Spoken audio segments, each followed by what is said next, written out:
닭 쫓는 개돼지들 라디오 반민특위 26회 합니다. 세월호 광화문 집회하는데 장훈 아버님, 장훈 분과장님이 저 말씀 기시잖아요. 한번 마이크 잡으시면. 35분 하셨어요. 36분 하셨어요.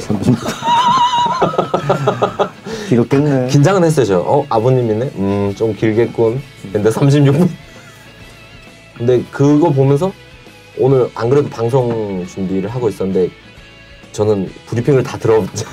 그 자리에서. 네, 그렇습니다. 그래서 방송 준비에 도움이 많이 됐어요. 일요일인데 많이 나와 계시더라고요. 동조 단식 하시는 분들. 그래서 제일 젊어 보이는 쪽에 같이 껴갖고 앉았는데 대구에서 온 대학생들이 4명이 새벽 6시에 출발해가지고 와서 밥 굶고 리본을 만들고 있더라고요. 그래서 대구 어디서 왔냐, 나이가 몇이냐 이렇게 얘기하다가 한 1시간 앉아 있었는데 리본 만들면서 너무 막 깔깔거리면서 자기들끼리는 이 얘기 저 얘기 하면서 뭐 세월호 얘기도 하고 아버님 어머님 오전에 뭐 간담회 한 얘기도 하고 막 하면서 그걸 너무 밝게 딱 리본 만들면서 땡볕이고 배도 고프고 한데 또 자기들끼리는 그러더라고요. 제가 이제 나이가 좀 있으니까 선배님 저희 좀 이따 단식 끝나면 핫초코 좀 사주세요.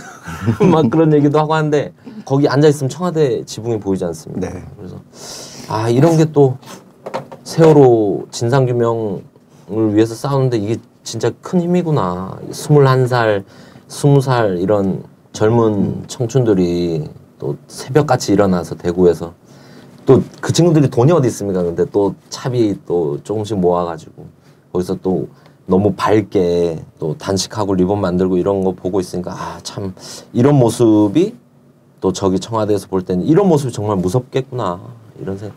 저희가 막 슬프고 무겁고 이러지만 또 그런 웃음이 또 이긴다는 이런 마음이 있으니까 또 웃을 수 있는 거고. 그렇죠. 네. 그래서 희망적인 미래를 생각을 하고 그런 생각이 많이 들었습니다. 그 젊은 분들 보면서. 그래서 오늘 주제는 세월호입니다. 그래서 세월호 뭐 요즘 선체 인양 문제, 그리고 특조위 문제, 그리고 광화문 단식 뭐 많은데 오늘 제목은 박근혜 살려고 세월호 죽이냐 라반특 26회를 시작하도록 하겠습니다.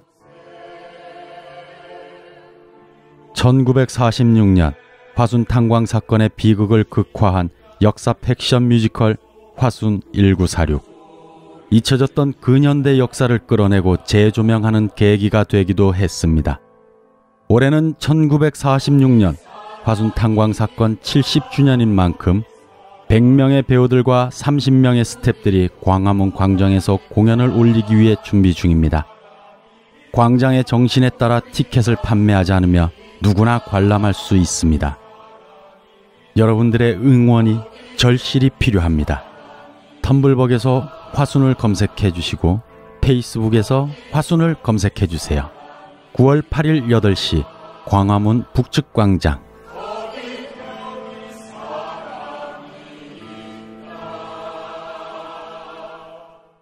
방송 전에 그래도 결론. 결혼. 네, 안승희 씨 오늘 결혼입니다. 네. 어떻게 된 거예요? 구조조정 된 건가요? 원래 저녁에 하는데 이제 우리 오늘 게스트 님 모시는데 이제 일정 조절상 낮에 하게 돼서 오늘 못 났습니다. 그래서 원래는 오늘 방송 너무 잘 됐어요. 원래는 저 때문이죠. 원래는. 근데 제가 원래 제가 저희가 정기 방송 시간이 있는데 그 방송 때 뭐 지방에 일정을 잡아놓고 그거를 제가 까먹고 있었어요. 사람이 덜 된 거죠. 그랬다가 이제 막 다급히 다 와가지고 안 된다고, 출연이 어렵다고, 그래서 방송 시간을 옮기게 됐습니다. 좀 안승혜 님의 목소리를 기다리시던 분들에게 정말로 제가 사과의 말씀드리고, 제가 아직 이렇게 덜 떨어져가지고 방송을 한다고 앉아 있으니 참. 네, 동의합니다. 게스트 소개를 하겠습니다. 인양 분과 팀장님이십니다. 그리고 우리가 희생자들 중에 건우란 이름을 가진 친구들이 4명이 있었습니다. 이제 특히 또 김건우란 친구가 3명이 있고 그 중에 이제 큰 건우 생일순으로 이제 큰 김건우 아버님 인양 분과 팀장 우리 김광배 아버님 모셨습니다. 안녕하십니까? 예, 반갑습니다. 저는 어디 가면 우리 시민분들께 제 소개를 할 때 꼭 지금 우리 사회자님께서 말씀하셨던 그 내용을 꼭 말씀을 드리는데 건우가 네 녀석이 있었고 요 네 녀석이 모두 지금은 이제 하늘의 별이 됐고 그 네 녀석 중에 2학년 5반에는 건우가 둘이 있었습니다. 김건우가 둘이 있었는데 생일 순서대로 지들끼리 이렇게 정했다 그러더라고요. 예, 그래서 생일이 빠른 녀석이 큰 건우, 늦은 녀석이 작은 건우. 그래서 저는 그 생일이 빠른 큰 김건우 아빠 김광배입니다. 이렇게 의미 있는 시간에 초대해 주셔서 정말 감사드립니다. 아닙니다. 그 아버님들이나 어머님들 모시면 참 오랜만에 뵙고 하면 막 달려가서 인사를 하게 되잖아요. 근데 자꾸 첫 인사말이 고르기 너무 어려운 거예요. 맨날 아버님 안녕하시죠 딱 해도 돌아서면 아차 싶고 예. 그리고 처음 인사말을 항상 못 골라요. 몇 번 안녕하세요 했다가 이거 자꾸 실수다 이러면 안 된다 잘 지내시죠 이 말도 뭔 말을 해도 다 안 맞더라고요. 그래서 참 인사드려야 뭐하는데 특히 어머님들한테 사실 그런 마음이 더하고 근데 그래도 아버님 요즘 어떻게 지내시는지 근황 사업 이런 이제 하던 일은 참사 이후에 그만뒀고 지금은 서두에 이렇게 소개해 주셨지만 지금 인양분과 팀장으로 같이 지금 주로 동고차도에 주로는 아니고 한 달에 한두 번 정도는 갔다 오죠. 이제 일이 있을 때마다. 더군다나 이제 그 선체 인양에 관련된 해수부의 작업들 그런 일정이 잡힐 때는 꼭 참석을 하죠. 그럼 동고차도에서 그 만원경으로 카메라로 보시는 분들은 이제 돌아가시면서 각 판 아버님 어머님들이 2명, 3명, 4명 이렇게 이제 한 팀을 만들어서 일주일씩 지금 반별로 그렇게 돌아가면서 지금 동고차도 들어가고 계십니다. 여름에 8월이죠. 8월 초에 그 페이스북 보다 보니까 대학생들이 되게 여러 명 동고차도 갔었더라고요. 네, 그러면서 그 대학생들이 아까 말씀하셨던 그 대구에서 올라왔던 그 학생들. 이 친구들이 아마 지난달에 그 목포 신앙서부터 팽목항까지 도보 행진했던 그것도 봤습니다. 그 친구들일 겁니다.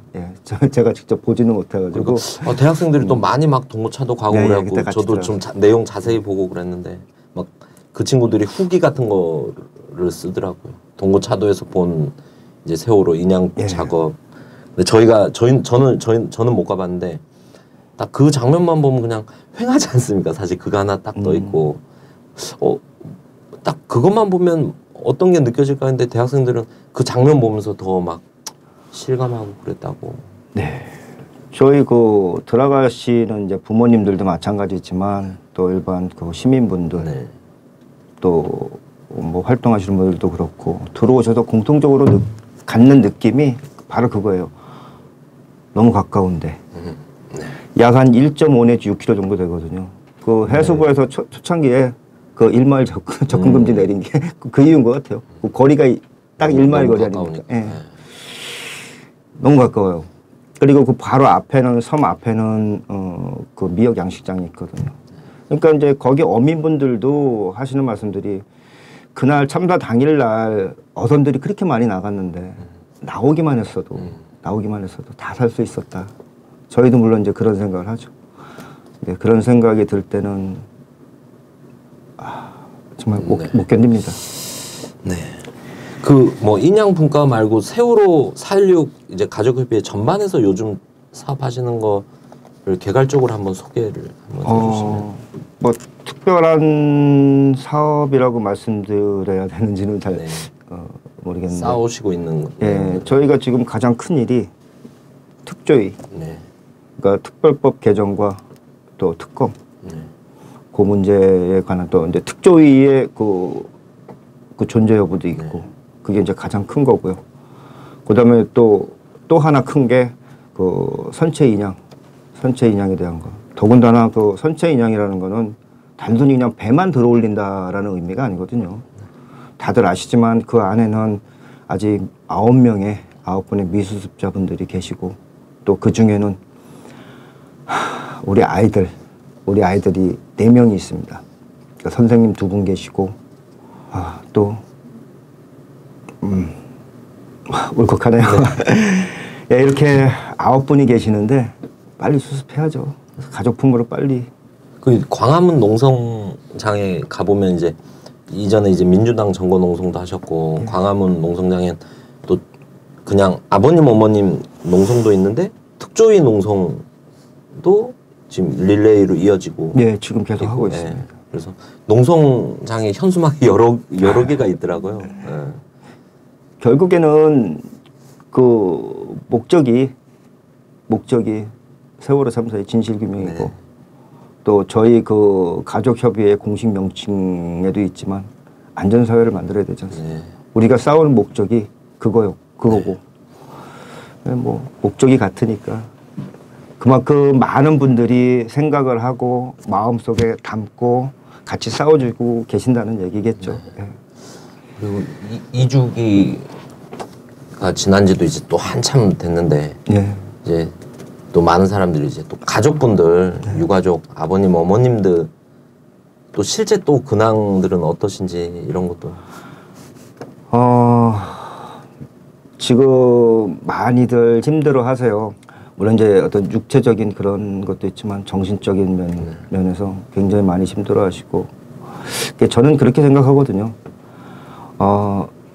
뭐 예를 들어서 지금 이렇게 사생결단 이런 식으로 단식에 몰입하시고 하시는 부모님들도 계시고 또 안에서 내부적으로 어떤 다른 우리 그 아이들의 그 마음이 담겨 있는 그런 어떤 물건들이죠. 뭐 리본이라든가 뭐 이런 액세서리 같은 것들 또 그런 걸 하시면서 또 마음을 또 추스리는 부모님들도 계시고 여러 방면의 그런 부모님들이 계시는데 공통적인 거는 지금 스스로 이 참사에 대한 정신적인 고통, 흔히 얘기해서 뭐 트라우마라고 하는 거, 이거를 이겨나갈 수 있는, 치유할 수 있는 그런 방법들을 찾고 계시는 중인 것 같아요. 그게 지금이 이제 좀 과도기 단계가 아닌가. 2주기가 지나고 난 후에. 대부분들 부모님들 보시면은 많이 힘들어 하세요. 육체적인 고통은 그렇게 크게 말씀들도 안 하시고 저 자신도 그렇지만 그 정신적인 문제들 참 많이 힘들어하십니다. 갑자기 그 특히 어머니들 딱 보면 작년인가요? 작년에 5.18 때 망월동에 어머님 아버님이 많이 오셨잖아요. 근데 그 5.18 이제 어머니들 있잖아요. 5월 어머니들 5월. 흰 소복 입고 항상 나오시는. 근데 그 옆에 앉으셨다가 끝나고 막 안고 대화가 아니라 안고 막 우시는데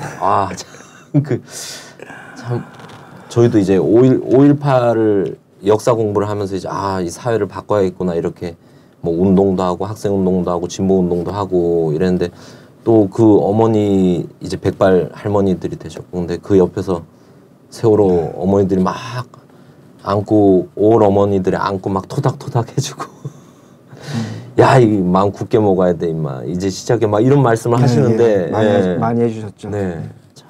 그래도 이렇게 달래주고 보듬어질 수 있는 어머니가 또 계셔서 좀 다행인 것 같기도 하고 슬프기도 하고. 네. 그래서 근황이 사실 뭐 근황이 궁금하다 이런 거보다 그냥 워낙 걱정들을 많이 하시니까, 가족분들. 네, 알겠습니다. 근데 뭐 또 가족분들이 또 앞장에서 걱정하지만 또 반대로 또 제일 앞장에서 요즘 또 유경근 그 집행위원장님이랑 장훈 그 아버님 분과장 진상규명 분과장님이랑 두 분이 매일 아침 그리고 저녁 주무시기 전 이제 단식 보고를 막 올리시거든요. 어젠가 새벽에 어머니들도 응급실 가셨잖아요. 네. 그거 보고도 얼마나 참 분하든지. 그 어떻게 보면은 사람의 그 한계? 네. 예, 물론 이제 그 시간보다 더 길 수도 있고 지금 뭐 20일째 하시는 분들도 두 분이나 계시고 또 유민희 아버지 같은 경우는 46일간 하셨잖아요. 그러니까 이제 인간의 한계를 우리가 지금 뭐 테스트하는 것도 아니고 우리 어디까지 갈 건지 확인해 보는 것도 아니고 가뜩이나 그 몸과 마음이 많이 다치고 힘들고 이런 상태에서 단식을 하신다는 게 사실 굉장히 그렇죠. 조심스러웠거든요. 네. 누구나 다 그렇게 생각을 하셨겠지만 근데 다행히 어떤 경우로든 일단락은 된 것 같아서 또 그 부모님들 또 당사자들 생각을 맞습니다. 하면 다행스럽고 네. 아버님 만감이 이렇게 교체를 어머님들이 하네요. 단식하시는 건 진짜 또 저희들 입장에서는 못 참겠더라고요. 어머니 응급실 가신 분들 그 어떤 분들인지를 그 진상규명 분과장님은 안 밝히시더라고요. 네. 어머니들 자존심도 세시고 네. 약해 보이는 것 같고 괜히. 근데 그 표현 보면서도 참 또 어떤 마음으로 싸우시나 이런 생각도 많이 들고. 어찌됐든 유가족들을 단식을 하게 만든다는 게 이 사회가 그런 거 자체에 이미 뭐 속이 다 문드러질 대로 문드러진 분들한테 참. 그래도 뭐 단식이 끝났다니까 우선 약간은 좀 내려놓는 마음에서 방송을 단식이 끝난 건 아니고 이제 잠정 보류죠. 네. 예, 또 하게 될 거고 네. 릴레이 단식으로 동조 단식도 계속 하게 될 거고. 방송 듣고 저희가 더 잘 싸울 테니까 아버님 어머님은 단식하지 마시고. 아니요, 할 겁니다. 네, 알겠습니다. 예, 오늘 방송이 예. 네, 어머님들의 좀 힘이 될 수 있는 그런 방송이 되길 바랍니다. 그래서 투쟁 속에 간략하게 말씀드렸는데 좀 하나씩 좀 구체적으로 좀 살펴보도록 하겠습니다. 그래서 단식 투쟁을 그 가족분들이 하시게 된 이유가 뭔지 뭐 이 방송 들으시는 분들이 대략은 좀 알고 계실 것 같은데 어떤 이유로 좀 단식 투쟁까지 하게 됐는지 그 말씀 좀 부탁드리겠습니다. 지금 광화문 단식은 뭐 그 전에도 있었고 뭐 근데 대표적으로 이제 유민 아버지 같은 경우는 그때 당시에 저희가 그 특별법 제정, 네, 그렇죠. 그 수사권과 기소권이 있는 특별법을 제정하기 위한 그 단식을 무려 46일간 하신 거고 그 이후에 그러니까 금년 들어서 그럼 2016년도에 지금 현재 그 벌어졌던 그 단식 농성 이게 그 시작이 된 게 제가 보기에는 어쨌든 그 성남 이재명 시장님 예 그분이 아마 물론 이제 직접적인 세월에 관한 그런 어떤 이슈를 갖고 하신 건 아니지만 그게 또 어떻게 보면 시발점이 된 것 같고 네.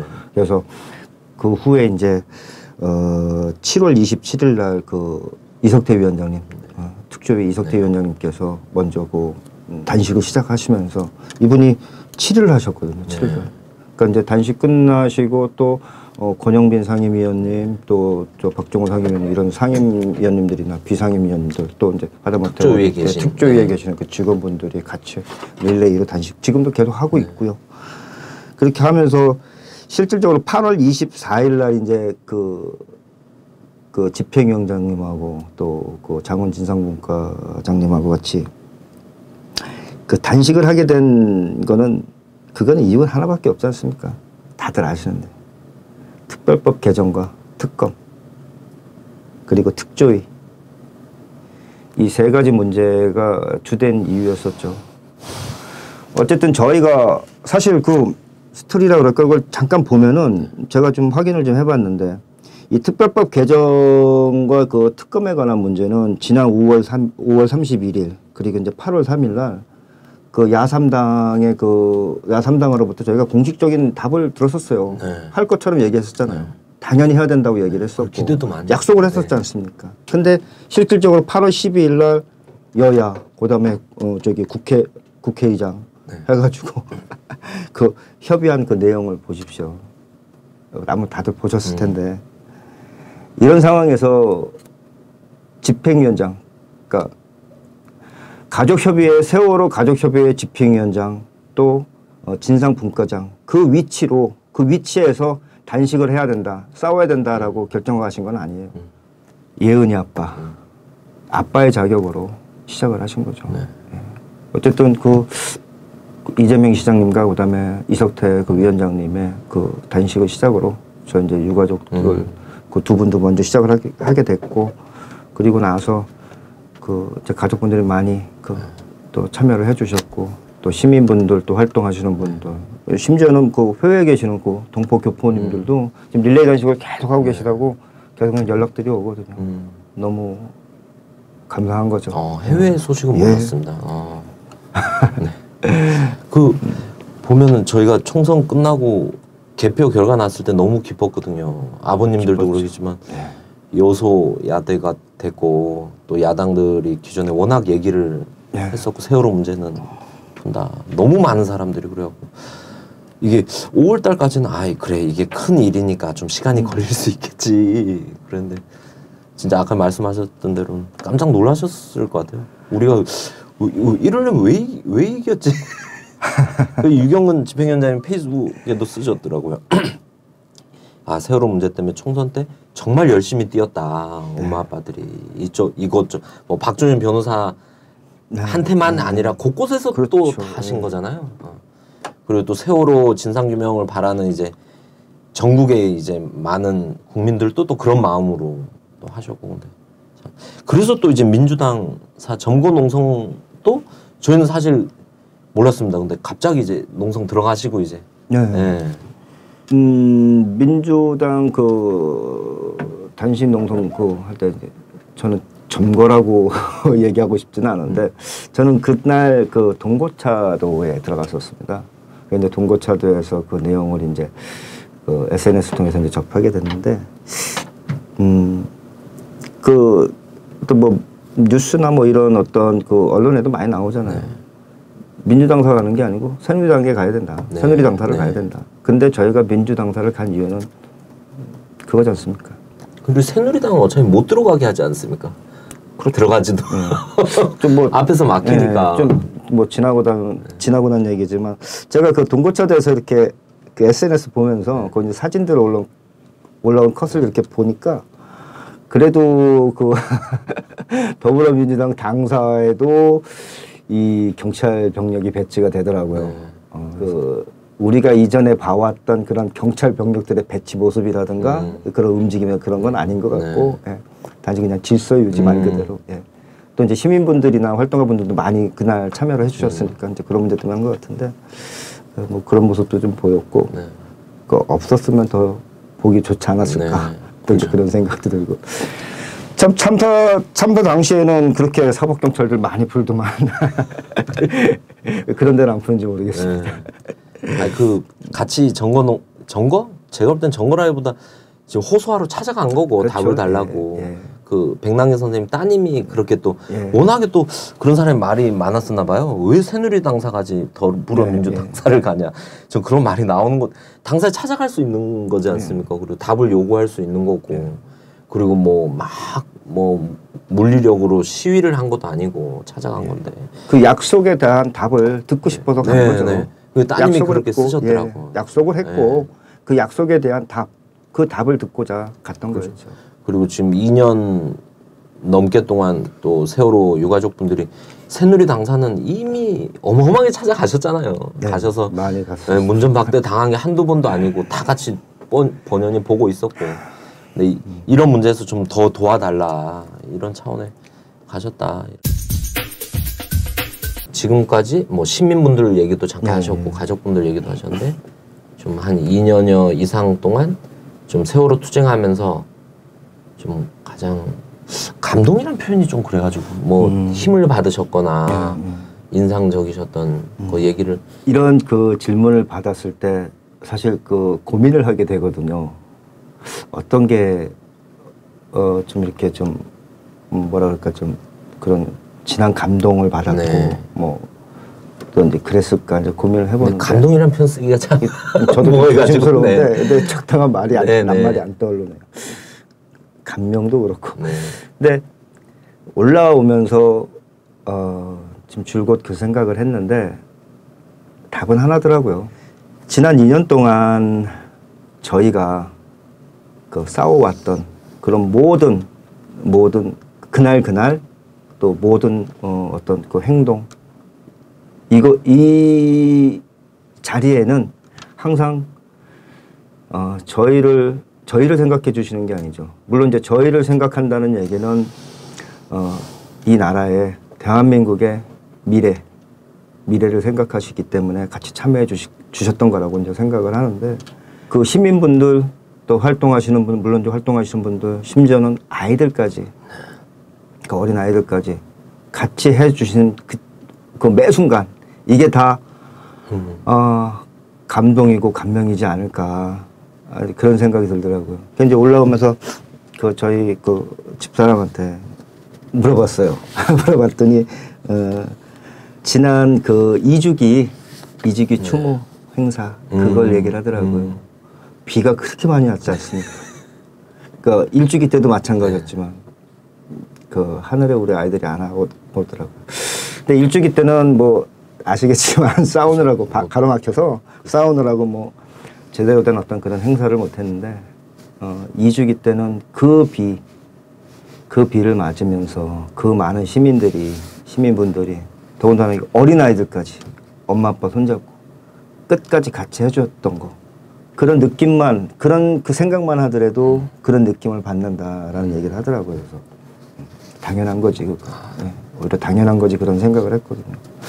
매 순간순간 또 모든 일들 이런 것들이 지금까지 저희가 2년 넘게 싸워오면서 그 국민들과의 그런 어떤 소통이라고 말씀드려야 되나요? 네, 그랬던 것 같습니다. 그 신기한 게 전 광화문의 힘도 있고 광화문 농성장의 힘도 있고 곳곳에서 리본을 제작하신 분들이 많지 않습니까? 그래서 정말 이렇게 많이 리본을 제작하는데요. 다 어떻게 이게 계속 쓰여질까 했는데 2주기 끝나고 그 아버님 어머님 더 예민하셨을 것 같은데 저희가 지하철 타고 다니다 보면 리본 맨 사람이 2주기 끝나고 더 많아졌습니다. 오히려. 너무 반갑습니다. 시간이 더 지나면 점점 약간 줄 수도 있지 않습니까? 근데 2주기 마치고 갑자기 눈에 띄게 또 늘었어요. 특히 젊은 사람들 20대들이 많고 그리고 여성이 좀 더 많은 것 같고 네. 남성들은 제가 볼 때 쑥스러워서 그런지 남성들은 팔찌가 더 많습니다. 남성들은 좀 또 생각지도 못했는데 지하철 타고 가다가 이제 손잡이를 잡으러 팔을 딱 들면 팔찌가 보이는 사람들 있잖아요. 잘 보이더라고요. 네. 네. 지금 말씀 중에 생각이 났는데 이제 제 개인적으로는 아마 지난 5월 달로 제가 이제 기억을 하는데 그 광화문도 지금 각 반에서 이렇게 돌아가면서 또 어머님도 부모님들 올라가시거든요. 근데 그때 뭐 저희 반이 당직이라 올라갔던 건 아니었는데 가서 이제 그 분향소에 광화문 분향소에 제가 좀 있었어요. 좀 있었는데 그때 그 외국인이었었는데 여자분이었었거든요. 근데 참 이렇게 한 20대 한 중반 정도 이렇게 돼 보이시는 분 같았는데 들어오시지는 못하고 그 밖에서 이렇게 쭉 쳐다보면서 그냥 마냥 서 계시더라고요. 그래서 이제 저도 또 서 있다 이렇게 흠칫 봤는데 울고 계시는 거예요. 그러니까 순간적으로 그 모습을 보면서 제가 딱 느낀 게 사람이구나. 사람의 마음이구나 이게 사람의 마음이구나. 그런 걸 느꼈거든요. 그러면서 이렇게 오버랩되는 게 그럼 저 위에 있는 사람들은 어떨까? 박근혜 대통령 분향소 왔었지 않습니까? 안산에. 그 할머니 한 분 대동해서. 그거 보면서 참. 엄마 부대인가요? 네.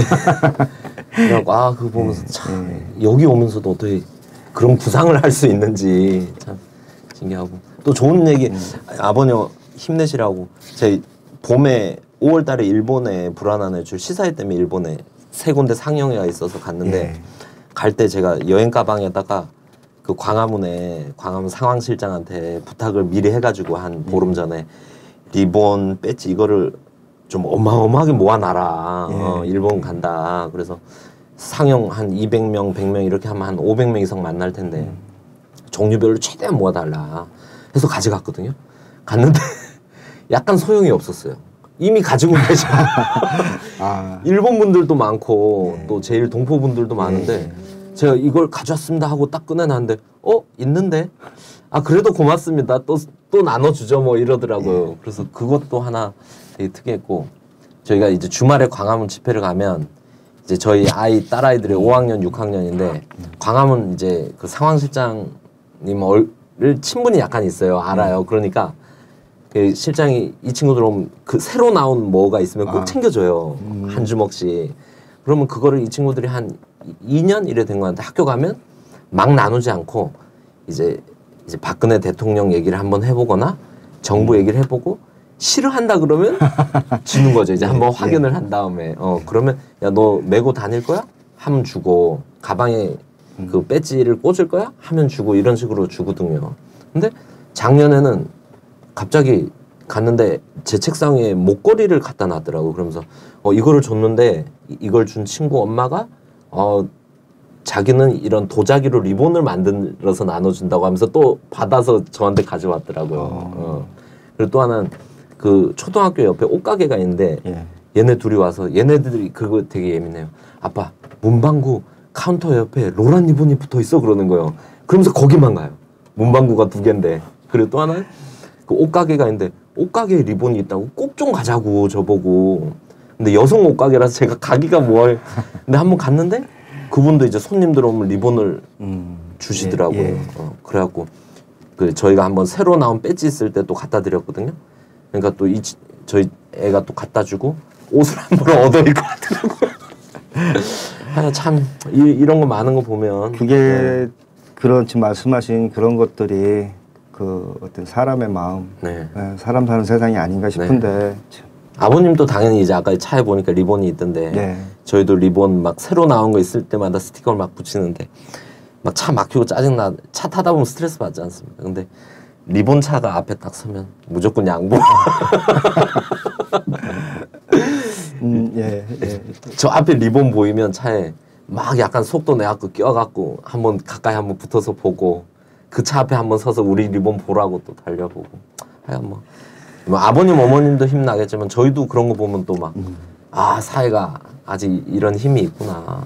그렇습니다. 뭐 가족분들도 싸우고 계시고 또 국민들도 다 싸우고 있고. 예, 저는 감동을 얘기할 때 그 가족분들께서 느끼시는 그런 감정도 있으시겠지만 지난 2년간 우리 국민들이 저는 뭐 국민의 입장에서 말씀을 드리자면 국민들이 보는 그 세월호의 모습은 그러니까 참사 당시의 모습과 사실 참사 당시에 그 한 달, 2달 그리고 이제 그 유민 어머님의 단식까지 그 교환까지 오셔가지고 그 과정까지를 본다면 저 참 그 이른바 그 부모의 마음 그런 마음으로서의 이런 감정적인 느낌이었다면 이것이 누가 알았겠습니까? 그 특별법 요구를 하면서 투쟁이 이어지고 지금이 박근혜 정부 치하잖아요. 지금이 그렇죠. 지금이 MB 정부도 아닌 거예요. 지금 막 가는 거예요. 지금 박근혜 그러니까 다카키 마사오의 딸이 지금 대통령 앉아 있는데 이 시대에 그죠? 그것도 청와대 코앞에서 광화문에서 다들 걱정했지 않습니까? 저 농성대책 언제 털리냐 저거 이번 달 털리겠냐 다음 달 털리겠냐 한 달을 가겠냐 2달을 가겠냐 사실 모르겠습니다. 뭐 가족분들께서는 그러지 않으실지 모르겠습니다만 국민들은 그죠? 막 술자리 내는 자리에서 세월호 얘기 나오면 그 광화문 농성대 나중에 저 언제든 경찰이 틈만 보고 있을 건데 밀어버릴 거라고. 근데 이것이 2년을 지나가고요. 지금까지 당장 내년 대선까지 가가지고 지금 이 새누리당 정권의 목줄을 확 조이지 않겠습니까? 이 과정을 보면 우리 국민들은 그 예전에 영화 있잖아요. 또 영화 얘기해서 뭐라 하시는 하세요. 예. 영화 그 300. 그 스파르타의 그 페르시아에서 왜 크세스가 이제 100만 대군을 끌고 오지 않습니까? 거기에 맞서는 300의 용사. 들으니까 기억나네요. 예. 저 또 그 영화 어디서 본지 얘기할까요? 알겠습니다. 징역에서 봤어요. 그렇습니까? 네. 근데 그 300의 용사를 보는 듯한 세상에 그 수많은 뭐 진보 진영이 많고 무슨 시민 단체가 많고 NGO가 그렇게 많지만 그런데 그 누가 우리 세월호 가족분들만큼 한국 사회를 이렇게 단기간에 이렇게 많이 바꿔냈는가 하는 부분들은 그야말로 뭐라고 해야 되나 이 사회를 바꿔나가는 그리고 아이들을 위한 세상 우리들을 위한 세상 이 세상을 바꾸는 것은 어떻게 해야 되는가 국민들이 보시기엔 그렇게 보입니다. 사실 노란 병사입니다. 이 300의 노란 병사가 대한민국을 이렇게까지 밀고 왔다. 그 세월호 일이 생기고 몇 달 만에 그때 650만, 700만이 네. 서명. 저희 깜짝 놀랐습니다, 사실. 많은 분들이 그 말씀하시더라고요. 그렇게 짧은 시간에. 보통은 옛날에 운동단체들이 서명하면 그러잖아요. 서명 좀 해주세요 하면 지나가시다 한 번씩. 근데 그때는 지금도 그 장면들이 안 느껴져요. 줄 서 있었잖아요. 서명하려고 막. 소리 지를 틈도 없었어요. 그때는 용지 빨리 갈아서 바꾸고 막 볼펜 챙겨드리느라고 다 줄 서서 막. 그리고 곽 박사님 그때도 저는 곽 박사님 그때 감동 하나 했어요. 곽 박사님이 원래 책 쓰시고 이런 분인데 그렇게 짧을 때 뭐 물론 이제 부족한 면이 있을 수 있지만 지금에 돌아보면 세월호 진실 책 쓸 때 정말 많이 부족하죠. 정말 맨날 며칠 딱 후다닥 해서 빨리 냈어야 되니까 사람들이 세월호가 왜 침몰했는지에 대해서 막 이 논의가 막 되고 있을 때 빨리 내야 된다. 그래서 그때 책 내시고 책 내신 날 광화문 가지고 오셨잖아요. 가족분들한테 네. 드린다 해가지고 그때도 기억나네요. 오셔갖고 책 내시고 그 광화문 그 농성장에서 공개 강연 하셨거든요. 이런 내용으로 책을 썼습니다 하고 할 때도 뭐 그때 너무 감동적이었어요. 네. 아버님도 가지고 계시는 데죠. 네. 감사합니다. 네, 알겠습니다. 제가 오히려 감사드려야죠. 근데 저는 그때 이 가족분들 그때 어머님 분들이 계셨고 네. 그 예전에 추석 때 추석 귀향 선전전 할 때 선전전이라고 표현해서 그렇게 합니다만 그 추석을 앞두고 그때 이제 유인물도 나눠드리고 할 때 고속터미널에 어머님 분들이 오셨더라고요. 예, 예. 그래서 그분들에게 책도 나눠드리고 그렇게 했었는데 그때 제가 뭐라고 말씀드렸냐면 앞으로 함께 하겠다. 그리고 책을 다시 한번 증복판을 더 내겠다라고 그렇게 약속을 안 지키셨네. 그래서 제가 고해성사를 해야 될 것 같습니다.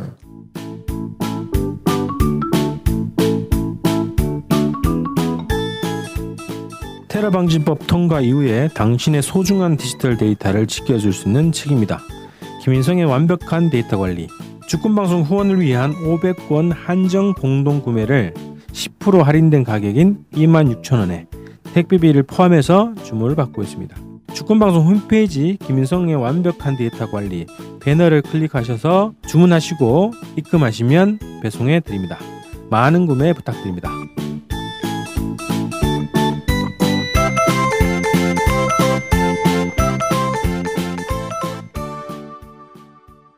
뭐 세월호 우리 투쟁 사연을 얘기하면 사실 온 밤을 새워도 부족할 텐데 그래서 세월호 특조위 현황과 관련해서 얘기를 좀 해보도록 하겠습니다. 지금 정부에서 이제 무력화시키려는 게 이제 노골적으로 탁 지금 드러나고 있는데 지금 어떤 상황인지 한번 우리 곽 박사님이 브리핑을 해주십시오. 세월호 특별조사위원회는 애당초 출범을 한 게 세월호 특별법에 의해 가지고 이제 만들어지는 것이죠.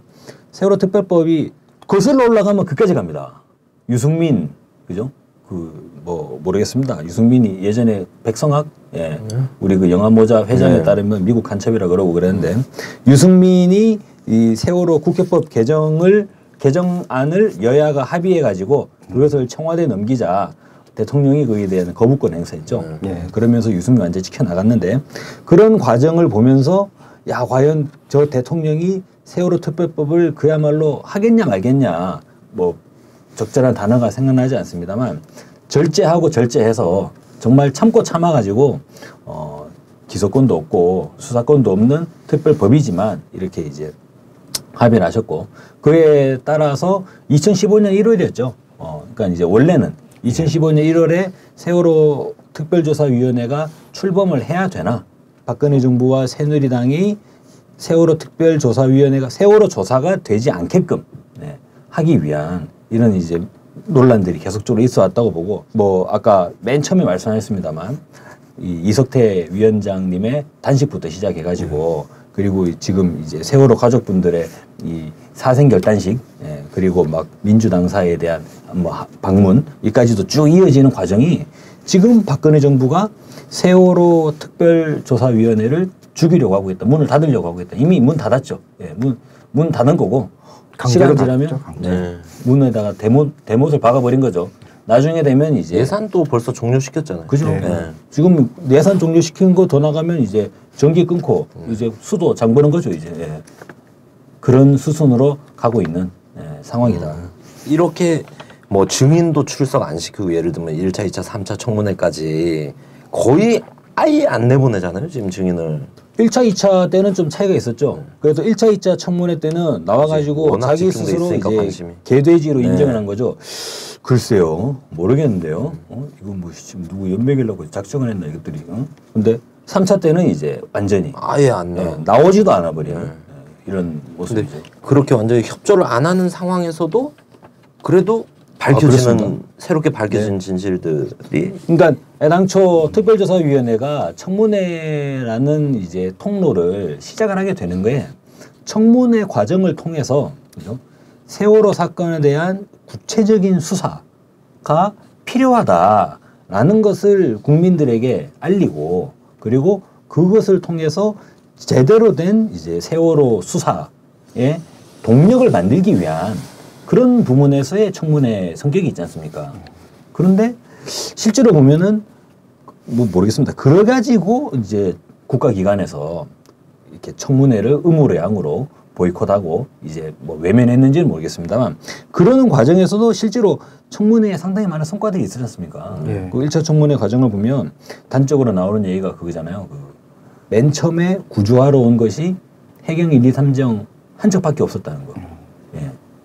야, 이건 뭔가 국민들이 보면은 놀라는 거지 않습니까? 그죠. TV 화면에서는 뭐 배가 몇 대가 보이고 화면이 몇 개가 뜨고. 그리고 모르겠습니다. 이런 말씀을 뭐 가족분 계시는데 말씀드려도 될지 모르겠습니다만 그 가만히 있으라라는 방송 무려 12차례 이게 이제 청해진 회원의 지시로 가만히 있으라는 방송이 시작됐다는 거나 2차 청문회 때는 뭐 이런 내용들이 있었잖아요. 2차 청문회는 저는 사실 제가 썼던 세월호 진실의 책에 보면 AIS에 대한 이제 항적에 대한 나름대로의 초보적이긴 하지만 분석이 있습니다만 2차 청문회 때는 그 항적도조차 AIS조차 이게 통째로 다 구라일 가능성이 있다. 네. 이게 제기가 됐지 않습니까? 그러면 정부가 계속적으로 발표를 해왔는데 항적도가 이러하니까 세월호는 이렇게 된 것 같으니 그렇게 믿으시오라고 했는데 그게 조작일 가능성이 나타났어요. 그러면 수사를 해야 되지 않습니까? 그런데 뭐 새누리당 이번엔 좀 약간 욕은 안 할 수가 없는데 지들이 뭐 교통사고니까 저가 새끼들이 그렇게 되면 어떻게 되겠어요? 근데 청문회가 매우 제한적이었고 제대로 된 이 환경도 갖춰지지 않은 상황에서도 이런 게 드러났다는 거 아닙니까? 그럼 이게 제대로 들어가면 어떻게 된다면 제대로 들어가면 이게 난리 나는 거죠, 이게 지금. 3차에서도 증인 하나 안 나오는데도 밝혀진 것들이 또 있다고 하던데. 네, 그렇습니다. 이거는 그냥 구조를 했다기보다는 구조 생인 쇼를 한 거죠. 구조 생인 쇼를 하던 당시에 그 왜 공기주입 논란이 있었지 않습니까? 식당 칸에 공기주입을 했다. 이거 구라라는 게 이번에 드러났지 않습니까? 식당 칸에 안 했다고. 그 자체가 아닌 거죠. 그리고 CCTV. 세월호 CCTV. 세월호 CCTV가 실제로는 이게 그것도 골 때리는 거잖아요. 어떻게 CCTV가 일반적인 교통사고로 쳐봐요. 근데 세상에 무슨 사고가 나기 전에 CCTV가 꺼지는 사고가 어디 있어요.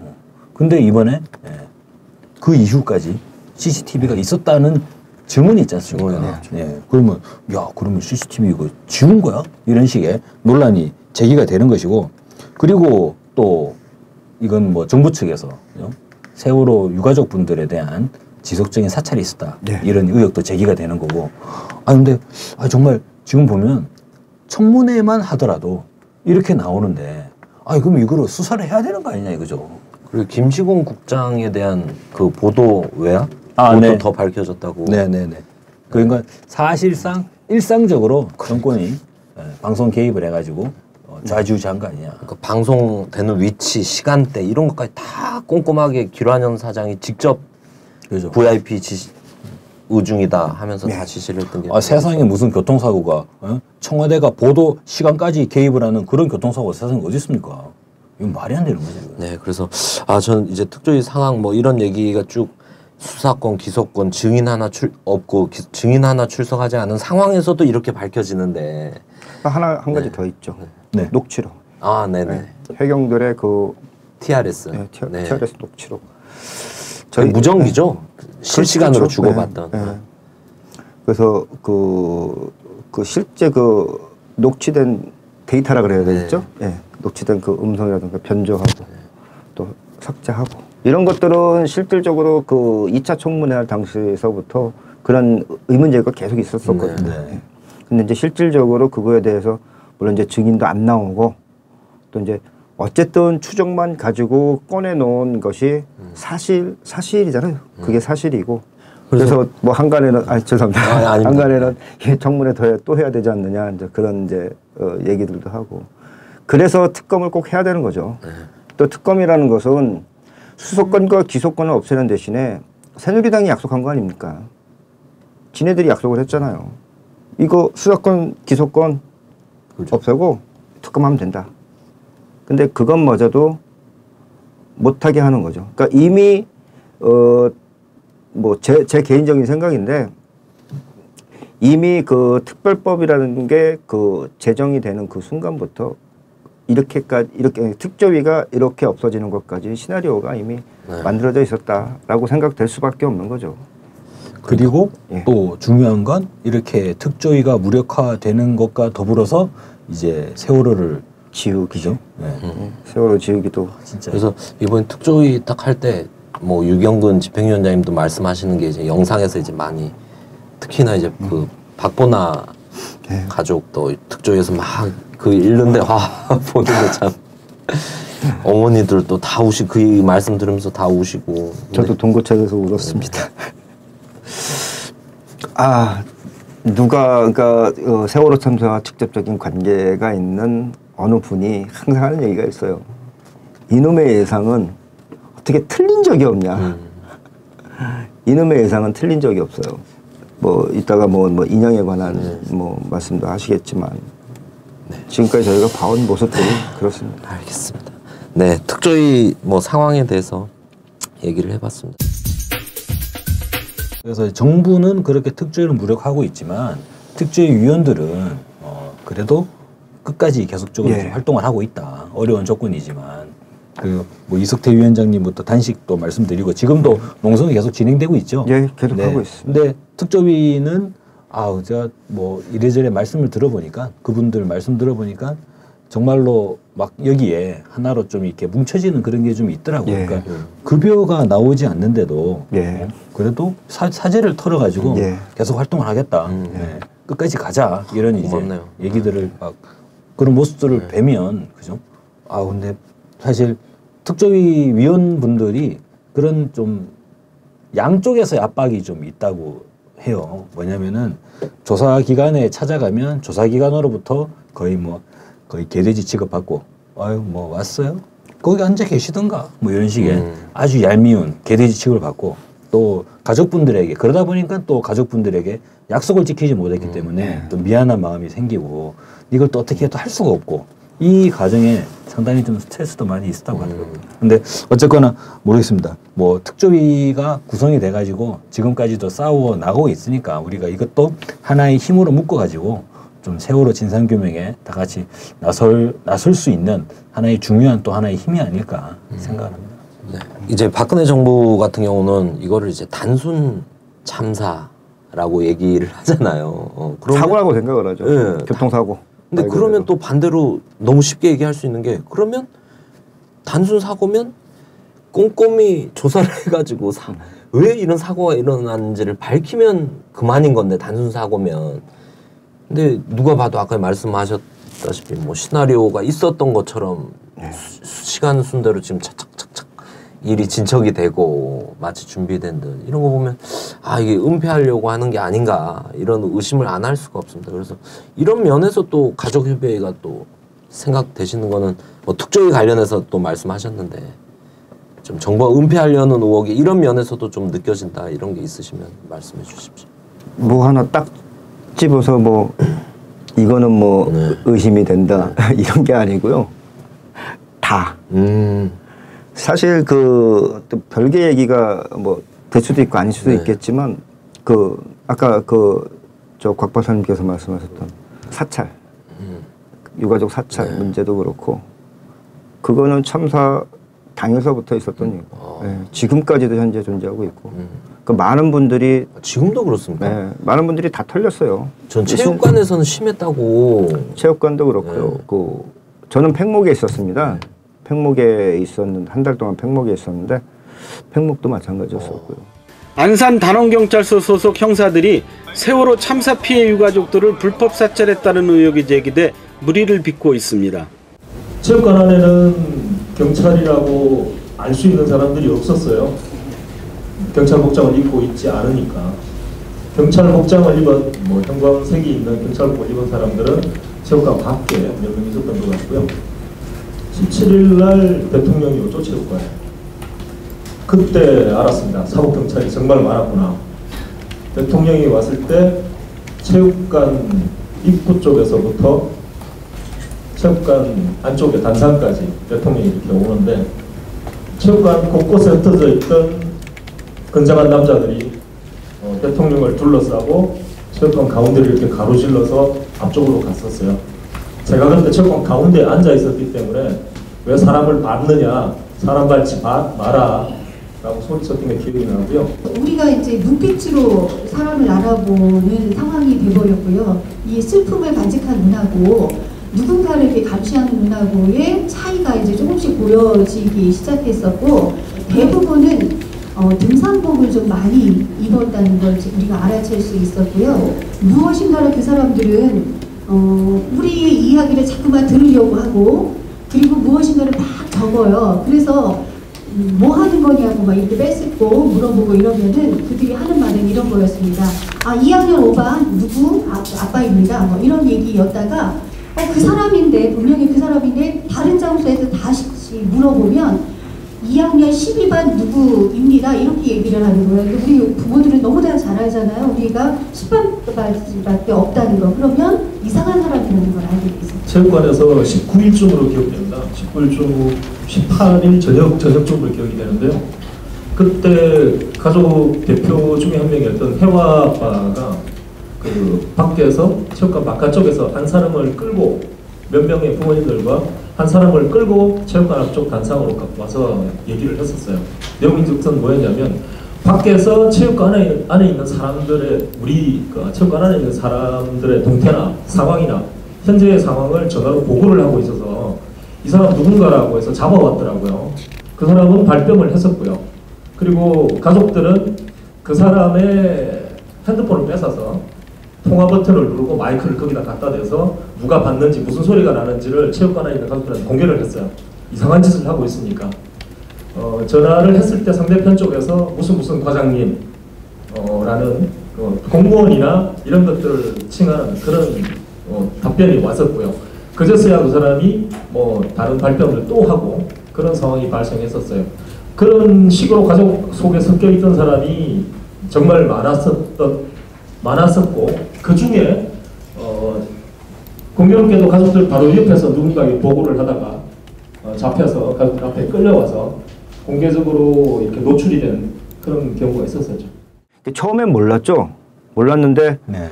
좀 이제 시간이 지나고 나니까 이게 다니는 사람들 다 이제 사복경찰들, 정보관들이죠. 다니는 사람들 보면 저 경찰이다. 저 정보관이다. 이게 유가족들, 이 민간인들 눈에 그게 보이더라고요. 네. 그 정도였었죠. 그러니까 어쨌든 처음부터 끝까지 저희가 느끼는 건 그겁니다. 제 개인적인 입장에서도 그렇고 개인적인 생각도 그렇고 처음부터 끝까지. 그래서 그런 의심을 하게 되는 거죠. 짜고 고스톱 친다. 네, 모든 이런 게 생각이 다 드는 그렇다. 거죠. 네. 우리 곽 박사님 보실 때는 좀 그런 게 두드러지게 좀 확인되는 게 어떤 게 있습니까? 일단은 청와대가 개입하는 게 말이 안 계속 맞지 않습니까? 개입되는 게. 교통사고가 지금 청와대 개인 문제를 말씀하셔가지고 사실 단적으로 상식을 따라서 단적으로 말씀드려가지고 세월호 특조위도 국가기관입니다. 그렇죠. 그렇잖아요. 국회에서 특별법을 만들고 그 특별법에 의해서 만들어진 게 세월호 특조위입니다. 물론 지네들끼리 쿵떡쿵떡 해가지고 수사권, 기소권 다 없애버렸지만 어쨌든 국가기관이고 조사권은 가지고 있잖아요. 그렇잖아요. 근데 이제 속 대표는 물러본다 그러죠. 특조위를 물러보는 거죠. 그 조사를 받아야 할 해수부가 니네 끝났어. 니네 1월 1일부터 시작해서 6개월 플러스 해가지고 18개월 다 썼어 니네. 그래서 6월 30일이 끝이야. 이제 9월 달까지는 니네 보고서 내. 9월 달 지나면 이제 그것도 끝이야. 어떻게 범인이 예를 들어서요. 예를 들어 범인이 경찰한테 그런 얘기하는 거 아닙니까? 그런 식이 돼버리는 거죠. 적반하장이네. 그러면 그 사람들이 실질적으로 뭐 세월호 참사와 뭐 직접이든 간접이든 관계가 있든 없든 간에 어쨌든 연관이 있는 그런 어떤 정부 조직 또는 뭐 경찰도 마찬가지고요. 또 하다못해 뭐 청해진이나 언딘이나 뭐 이런 그런 기업들 그 사람들이 아니 국가에서 정부에서 만들어놓은 국가기관인데 여기서 조사를 하는데 불출석을 해요?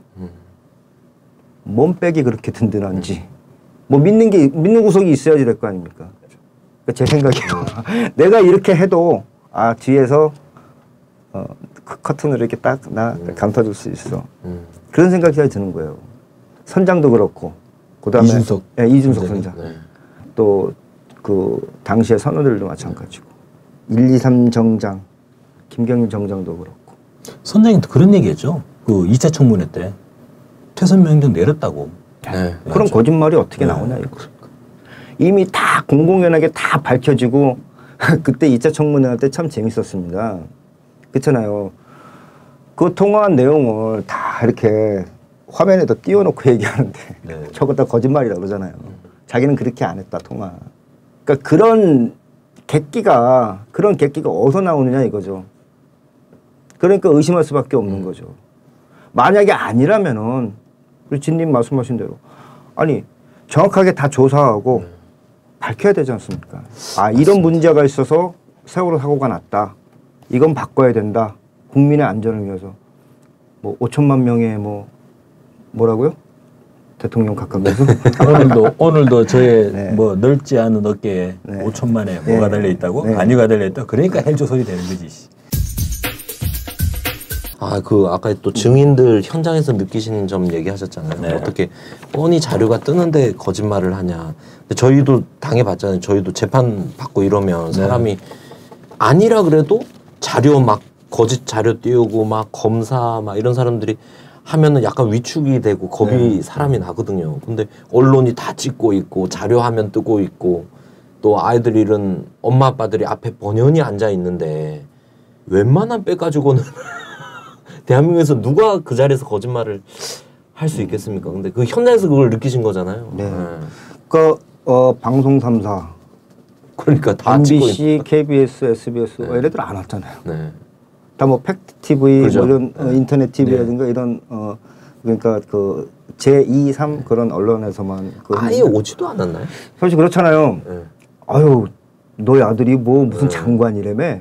뭐 어디 뭐 장관 바로 밑에 뭐 차관이고 뭐 정부의 뭐 국가의 나라에서 하는 뭐 중요한 일 하고 있다며 그런 사람이 이제 MBC 틀어보니까 뉴스에 나오네. 청문회 하는데 나오네. 그렇게 되면은 제가 무슨 말씀을 드리려고 했냐면 이 방송 3사의 그 언론 통제라고 제가 말씀드려야 되는데 저는 그렇게 생각해요. 언론 통제하고 그 청문회 자체의 생중계조차도 안 한 걸까? 못하게 한 걸까? 뭐 차이가 있겠지만 여러 가지 이유가 있겠죠. 근데 김치곤 국장한테 보도 통제 그 정도 했으면 사실 개입을 안 하고 있다는 건 오히려 정황상 말이 안 되고. 그때 보도 통제 개입을 한 게 지금 이정현 대표 아닙니까? 그렇죠. 그때 청와대 홍보수석으로 김시곤 보도국장한테 전화 걸어가지고 전화 내역도 그걸 정말 치졸하고 어떻게든